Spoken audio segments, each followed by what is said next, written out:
नमस्कार दोस्तों, स्वागत करता हूं अभिनेता ऑफिशियल न्यू में। हमारे चैनल पर पहली बार आए हैं तो हमारे चैनल को सब्सक्राइब करें और वीडियो के लाइक करें।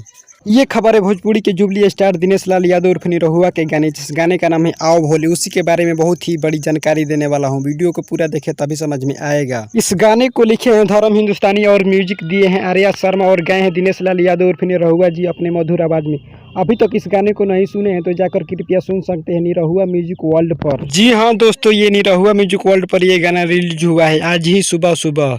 इस गाने के व्यू के बात किया जाए तो इस गाने को मात्र 3 घंटा में 20,000 लोगों ने इस गाने को देखा है और लाइक किया है 2,900, जो कि सामने स्क्रीन पर देख सकते हैं ये गाना के व्यू।